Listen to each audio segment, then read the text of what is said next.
స్తుతి శతకములోని 38వ శ్లోకానికి ప్రతిపదార్థం భావం చెప్పుకుందాం.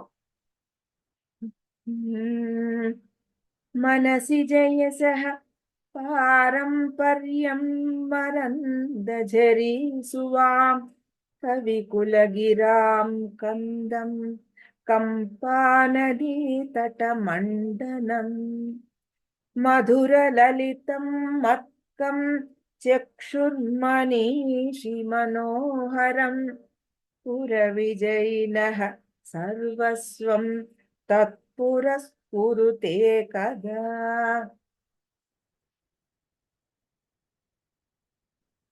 మనసి జయసః పారంపర్యం, మన్మథుని కీర్తి పరంపర. మరందఝరీ సువాం, మకరంద నదిని ప్రవహింపజేయు. మకరంద ఝరీ సువా అంటే మకరందము, మరంద ఝరీ సువాం. ఈ మరందం అంటే ఈ పోలెన్ డస్ట్ ఉంటుంది, పరాగ పుప్పొడి, పరాగం అన్నమాట. పుప్పొడి, ఆ మంచి వాసన కలిగిన పుప్పొడి, అది కూడా తీసుకోవచ్చు. మరందం మకరందంగా కూడా తీసుకోవచ్చు. ఝరీ అంటే ఒక ప్రవాహము, సువాం అంటే ఫ్లో, దాని యొక్క వరవడి. ఆ మకరంద నదిని ప్రవహింపజేయు అంటే ఒక తేనె ప్రవాహంగా ఉంటే, ఒక నదిలాగా ఉంటే దాన్ని ప్రవహింపజేయు. లేదా మరంద అన్నప్పుడు ఫ్రాగ్రెంట్, పోలెన్కి మంచి వాసన ఉంటుంది, సువాసన. అటువంటి ఆ సువాసనలు కలిగిన ఆ పోలెన్, దాని యొక్క ప్రవాహం అనుకోండి. కందం, కవికుల గిరాం, కవికుల వాక్కుల యొక్క. కవికులము అంటే ఏమిటి? ఈ కవులందరూ కూడా ఒక కులానికి చెందిన ఒక క్లాస్ వాళ్ళందరూ. అటువంటి గొప్ప కవులందరూ ఒక చోట చేరితే అది కవికుల. ఆ కవికులానికి సంబంధించిన ఆ గిరాం మాటల యొక్క కందం జన్మస్థానమైనట్టి కంపా నదీ తట మండనం అంటే ఆ ఒక్కొక్కటి ఒక ఇదన్నమాట, ఒక అడ్జెక్టివ్. కవికుల గిరాం కందం, అటువంటి గొప్ప కవుల యొక్క మాటలు. తర్వాత కంపానదీ తట మండనం, ఈ కంపానది యొక్క ఆ బ్యాంక్ లో దానికి మండనం అంటే ఆర్నమెంట్, ఒక అలంకారం. కంపానదీ తీరమునకు అలంకారమైనట్టి. తర్వాత మనీషి మనోహరం. మనీషి అంటే ఏమిటి? మనలో ఉండే ఇంటలెక్ట్, బుద్ధి. అటువంటి ఆ విద్వాంసులు, మనీషి అంటే విద్వాంసులు కూడా, ఆ విద్వాంసుల యొక్క మనస్సులను హరించునట్టి. మధుర లలితం, మధురము లలితములైన. పుర విజయిన, శివుని యొక్క తత్సర్వస్వం, ఆ సర్వస్వమైన అమ్మవారు. మక్కం, నాకు సంబంధించిన. చక్షు, కంటిని. కదా, ఎప్పుడు. పురస్ఫురుతే, పురహ అంటే నా ఎదురుగా చేయును అంటే సాక్షాత్కరించును అని. ఇవన్నీ మనసి జయసః పారంపర్యం, అది ఒక మాట. తర్వాత మరంద ఝరీ సువాం, ఆ మరంద ఝరీ సువాం ఏమిటది? కవికుల గిరాం. కవికుల గిరాం మరంద ఝరీ సువాం కందం. వాళ్ళ యొక్క కవుల యొక్క, శ్రేష్టమైన కవుల యొక్క మాటలకి మూలమైనట్టి అటువంటి మరంద ఝరీ సువాం. ఎలాంటివి? ఒక తేనె నదిగా ఉండి, ఆ నది ఒక పెద్ద ప్రవాహంగా ప్రవహిస్తూ ఉంటే ఎలా ఉంటుందో అలా ఉంటుంది ఆ కవుల యొక్క ఆ వాగ్ధాటి.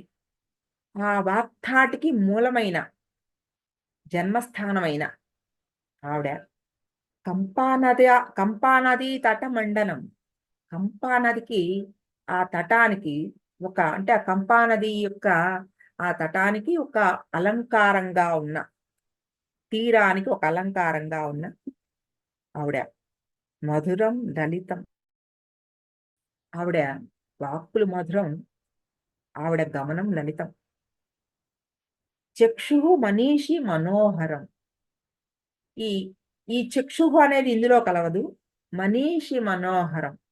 చాలా విద్వాంసులు, చాలా ఇంటలెక్చువల్ పీపుల్ ఎవరున్నారో వాళ్ళ యొక్క మనస్సులను హరించేది. అందులో ముఖ్యమైన వాడెవరు?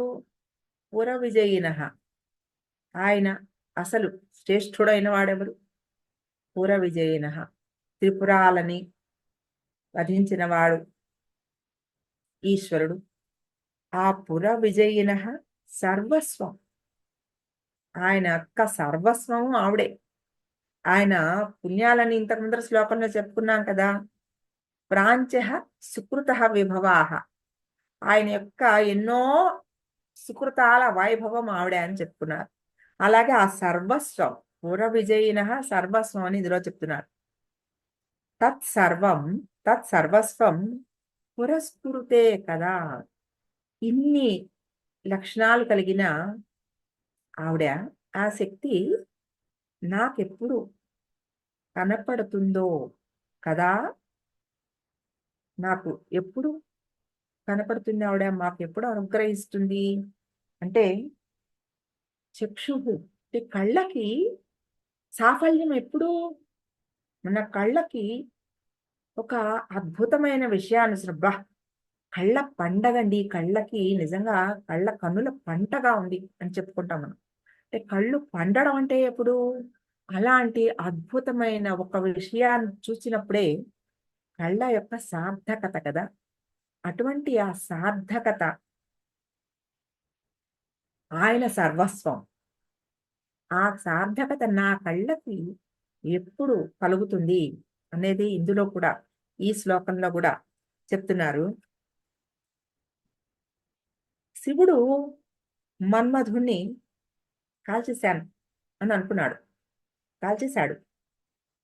కాల్చేసేసి ఇంకా ఈ కీర్తిశేషుడిని చేసేసి అని మన్మధుడు కీర్తిశేషుడు అయిపోయాడు, ఇక లేడు మన్మధుడు అనుకున్నాడు. కానీ మన్మధుడు ఏం చేశాడు? అక్కడే ఆ కాటిలో నుంచే ఆయన హృదయంలోకి ప్రవేశించేశాడు. అమ్మవారి యొక్క కళ్ళల్లో చూశాడు. ఎప్పుడైతే మన్మధుడు తగలబడిపోయాడో ఇంకా ఆయన అనుకున్నారు, ఇంకా ఈ మన్మధుడే లేడు, కాముడే లేడు, కాబట్టి ఇంకా నేను భయం లేదు నా అని అనుకున్నాను. అనుకున్నప్పుడు అమ్మవారి దగ్గరికి నిర్భయంగా వచ్చాడనమాట. నా దగ్గర ఉన్నదేంటి, నాకేమీ అటువంటి కామన్లు అంటే మన్మధుడిని కాల్చేసిన తర్వాత తర్వాత వచ్చిన కాముడు రజోగుణం, తమో గుణంతో కూడిన రజోగుణం కాదు, సత్వగుణంతో కూడిన రజోగుణం. ఈ సత్వగుణంతో కూడిన రజోగుణంతో ఆ క్రియేషన్ గాని కోరిక గాని చాలా ప్రపంచానికి ఉపయోగపడేదిగా ఉంటుంది. సుమనస్సులు అనుకున్నామే, దేవతలకి కూడా అటువంటి సప్తగుణంతో కూడిన రజోగుణమే ఉంటుంది. కాబట్టి ఆ అద్భుతమైన ఆ శక్తి అన్నమాట. ఆ అమ్మవారి కన్నుల్లో దాక్కుని ఉన్నాడు కాముడు. ఆవిడే పాపం రతీదేవి ప్రార్థనలకి మన్నించి కాముణ్ణి మళ్ళా పునరుజ్జీవుణ్ణి చేసింది కదా. ఇక్కడ మనసిజ యశః పారంపర్యం. ఆయన యొక్క యశః మనసిజ, మనసిజుడు అంటే మన్మథుడు. ఆయన యశః పారంపర్యం, ఇక్కడ కీర్తి పరంపర. అంటే ఒక మనిషి కీర్తిశేషుడు అంటే ఏంటి? అయిపోయింది ఆయన యొక్క కీర్తి, అక్కడితో ఆగిపోయింది. ఆ జీవితం ఇంకక్కడ శేషం అయిపోయింది. కాబట్టి కీర్తిశేషుడు అంటారు. కానీ ఇక్కడ మనసిజ యశః పారంపర్యం అంటే ఆవిడ ఆ పరంపరని ఆపలేదు. మన్మధుడికి జీవితాన్ని ప్రసాదించి ఆ కీర్తి పరంపరని కొనసాగించింది ఆవిడ.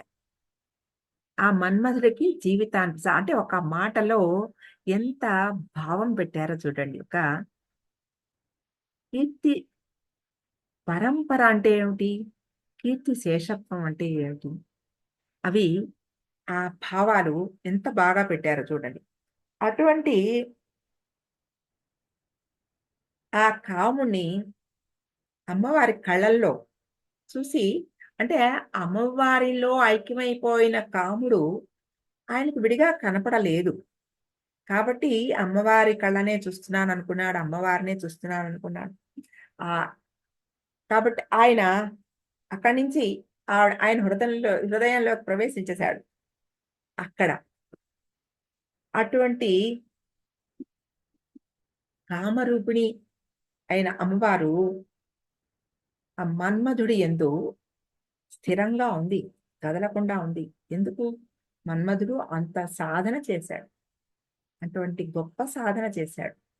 ఆ సాధన వల్ల ఆయన మనసులో స్థిరంగా ఆవిడ ఉంది. ఆయనని ఆయనలో ఆవిడ కళ్ళల్లో నిలబెట్టింది ఆవిడ. కాబట్టి ఆవిడ మన్మధుడి యొక్క కీర్తి పరంపరగా చెప్పారు. ఆ కీర్తి పరంపరని ఆవిడ నిలబెట్టింది. ఎక్కడ ఒక్క సమయంలో ఆయన మరణించినా ఆయన కీర్తిశేషుడు అవ్వలేదు. కీర్తి పరంపరలోనే ఉన్నాడు. అన్న అన్న అదే అన్నమాట అక్కడ. అమ్మవారిని చూసిన ఈశ్వరుడు కవి అయిపోయాట. ఎన్నో స్తోత్రాలు, స్తుతులు చేశాట.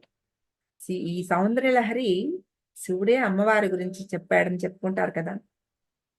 అసలు నాకేమి నేను దేని గురించి పట్టించుకోను అని అన్న ఏమి నేను ఒక ధ్యానంలో ఉంటాను. నాకసలు ప్రపంచంతో సంబంధం లేదు అన్న ఈశ్వరుడు అమ్మవారిని చూసి అంత స్తోత్రాలు చేశాడు. అంటే రాముడు ఆయన హృదయంలో చేరినట్టే కదా!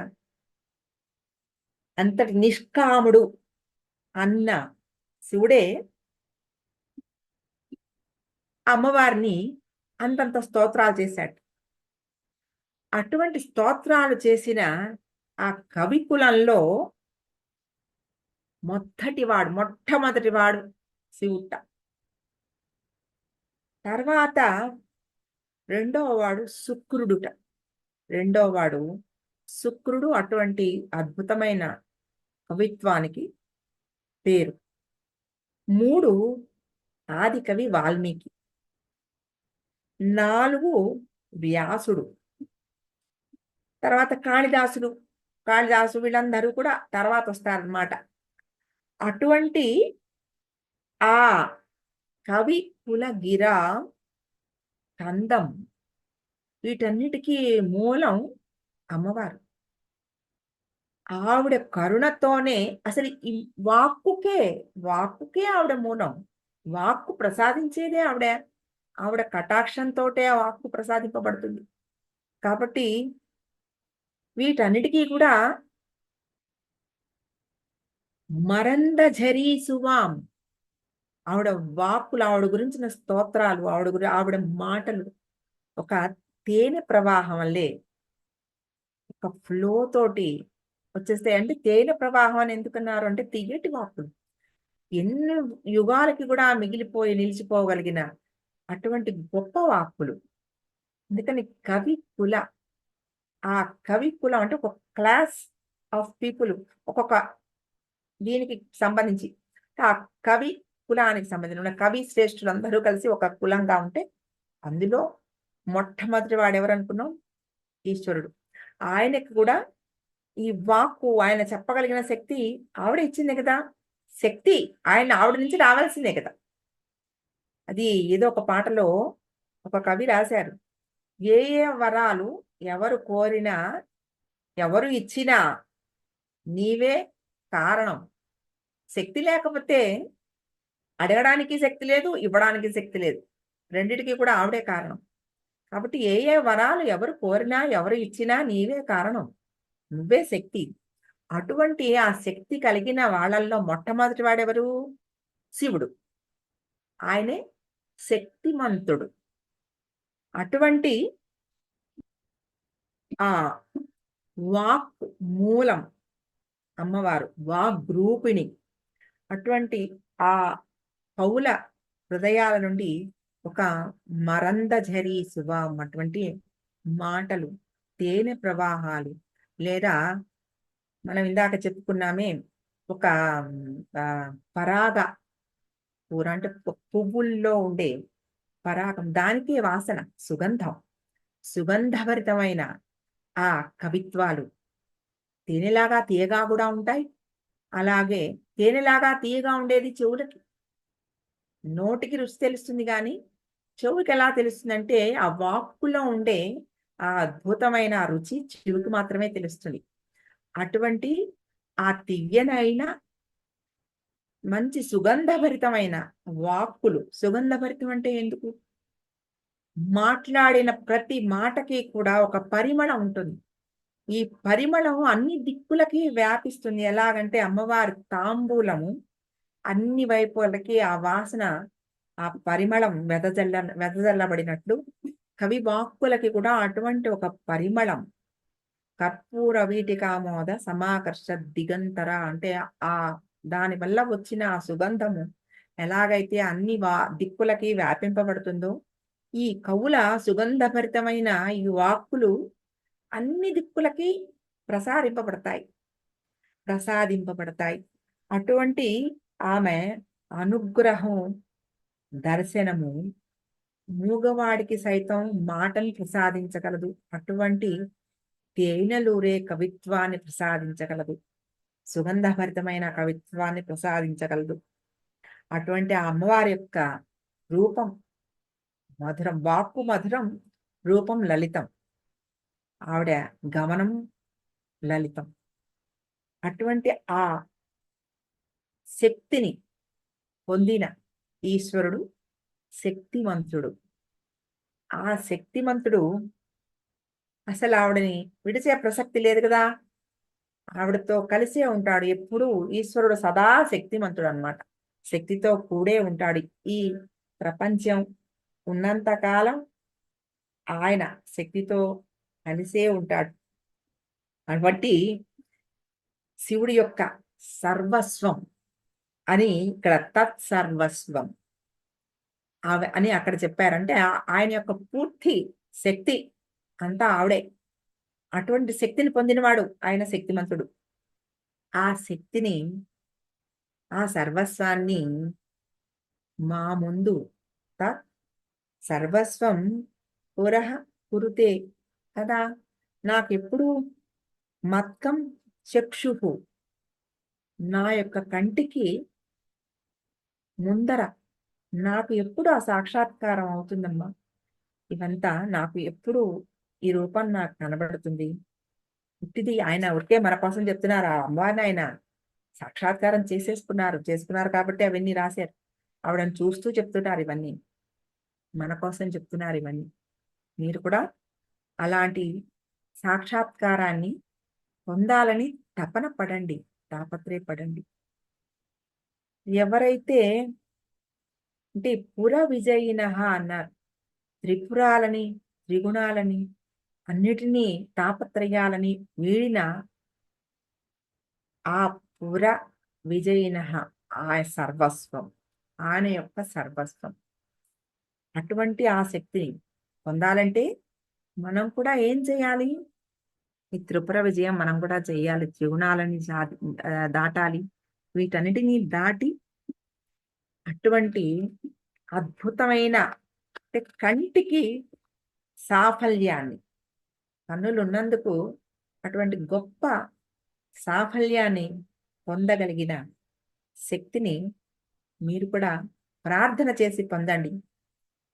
కంటికి సఫలత అంటే ఒక కథ చెప్తూ ఉంటారు. రాఘవనారాయణ శాస్త్రి గారు, చందోల్ శాస్త్రి గారు అంటారు, ఆయనకి 95 ఏళ్ల వయసులో కంటికి శుక్లాలు వచ్చి ఆయనకి దృష్టి మందగించిపోయింది బాగా, ఆయనకేం కనిపించడం లేదు. అయితే ఆయన భక్తుల్లో ఒకరికి, మీకు ఆయన కొడుకు పెద్ద ఐ స్పెషలిస్ట్, ఆయన దగ్గరికి వెళ్ళి ఆయన అడిగారట, మా అబ్బాయి చాలా మంచి ఆప్థాల్మాలజిస్టు మీకు కంటికి ఈ శుక్లాలు బాగు చేసి మీకు చూపుని మీరు పొందాలి అంటే, నాకు ఇప్పుడు ఇంకెందుకు చూపు, నాకు అవసరం లేదు. అలా కాదు, మీకు చూపు ఉండాలి అని భక్తులందరూ పట్టుబట్టారట. మీరు చేయించుకోవాలని. సరే అయితే చేయిస్తే సక్సెస్‌ఫుల్ ఆయనకి చక్కగా దృష్టి వచ్చింది. రాంగానే ఆయన అడిగిన ప్రశ్న ఏమిటంటే, కంచి తీసుకెళ్ళమని అడిగారట. అంటే ఈ కళ్ళకి దృష్టి వచ్చినందుకు సాఫల్యం ఏమిటి? నేను ఆ కంచిలో ఉన్న ఆ యోగీంద్రుడు పరమాచార్యని చూడాలి. ఆ అమ్మవారిని చూడాలి. అదే నాకు సాఫల్యం నా కళ్ళు ఉన్నందుకు, నేను దృష్టి పొందినందుకు నాకు కావాల్సింది అది దృష్టి. అంతే తప్ప నేను ఈ ప్రపంచంలో ఈ లౌకికమైన వేటిని చూడవలసిన అవసరం నాకు లేదు. నాకు ముందు కావాల్సింది అది. అక్కడికి తీసుకెళ్ళమని అడిగితే అక్కడ తీసుకెళ్ళి ముందరగా పరమాచార్య దర్శనం చేసుకున్నారట వారు. యోగి పుంగవులు కూడా అటువంటి స్థానాన్ని పొందారు కదా! సాక్షాత్తు అమ్మవారి నడిచే దేవుడని ఆయనకి, నడిచే దైవం అని పేరు ఆయనకి. కాబట్టి అటువంటి నడిచే దైవాన్ని చూడాలని కోరిక ఆయన కళ్ళకి సాఫల్యం అది అని చెప్పుకున్నారాయన. అటువంటి సాఫల్యం మన కళ్ళకి కూడా కావాలంటే, మనం కూడా ఏదో ఈ లౌకికమైన ప్రపంచంలో ఎన్నిటినో మనం చూస్తూనే ఉంటాం. గమనిస్తూనే ఉంటాం. ఈ లౌకికమైన వాటిలో గమనింపు చాలా ఎక్కువైపోతే, అలౌకికమైన ఆనందానికి దూరమైపోతాం. లౌకిక ప్రపంచంలో మనం ఒక్కొక్కసారి గమనిస్తూ ఉంటే వాళ్ళలో తప్పులు, వీళ్ళలో తప్పులు, వాళ్ళిది చేశారు, వాళ్ళిదన్నారు. ఈ గమనింపులోకి దృష్టి వెళ్ళిపోతూ ఉంటుంది. దృష్టికి కంటికి దృష్టి ఉంది. ఈ దృష్టికి అంటే విజన్. ఈ దృష్టి కంటికి కనపడే విషయమే కాకుండా, మన గమనింపుకు కూడా అబ్జర్వేషన్ కూడా విజన్‌కి సంబంధించిందే. ఈ అబ్జర్వేషను ఎంత లౌకికంతో ముడిపడిపోతే అలౌకికానికి, పరానికి అంత దూరం అయిపోతాం మనం. ఆ వాటిలి మీదకే దృష్టి వెళ్ళిపోతూ ఉంటుంది. దాన్ని వెనక్కి లాగి ఈ అలౌకికమైన దృష్టి వైపు నాకు కళ్ళు ఉన్నందుకు నా కంటికి సాఫల్యత ఎప్పుడూ వెన్ దే ఆర్ అసలు వాటికి నా కళ్ళు వచ్చినందుకు నాకు శక్తి ఇదేమిటి? చూడవలసిన విషయాలేమిటి? అనే ఒక భావం వస్తే జ్ఞాన దృష్టి. ఆ జ్ఞాన దృష్టిని అమ్మవారు ప్రసాదిస్తుంది. ఆ జ్ఞానాన్ని అడగాలి మనం. నా కంటికి ఆ జ్ఞానాన్ని చూడగలిగిన శక్తిని ప్రసాదించమని అమ్మవారిని మనం ప్రార్థన చేసుకోవాలి. అది సాఫల్యం. అటువంటి ఆ శక్తి చక్షుః. ఆ చక్షుః మత్కం చక్షుః పురవిజయనః సర్వస్వం. ఏదైతే ఆయన యొక్క సర్వస్వం ఉందో, దానిలో ఇంతైనా మనం చూడగలిగిన శక్తిని మనం పొందొచ్చు కదా! అంటే ఇప్పుడు మనకి కొన్ని కొన్ని ఎప్పుడైనా మనం చాలా కాలం ఒక సాధనలో ఉండి, ఒక దృష్టిని మంచి విషయాల వైపు మళ్లించుకుంటూ ఉన్నప్పుడు, మనకి కొంత కొంత ఒక చిన్న ఒక క్లేర్వాయన్స్ అలాంటివి కొన్ని కొన్ని మనకేదో తెలియడము, ఒక భావం రావడము, ఒక మంచి సువాసనలు మనకి తెలియడము, ఇలాంటివన్నీ జరుగుతూ ఉంటాయి. ఇదేంటంటే ఒక చిన్న పుణ్యానికి ప్రతీక. అదే పెద్ద పుణ్యాల పోగు ఉంటే అమ్మవారు. అటువంటి పోగు కోసం ప్రయత్నం చేయాలన్నమాట. ఈ చిన్న చిన్న వాటితో సంతృప్తి పడిపోకుండా పెద్ద కార్యాల వైపు అంటే పెద్ద పుణ్యాల పోగు వైపుకి యాస్పైర్ చేసుకోవాలి.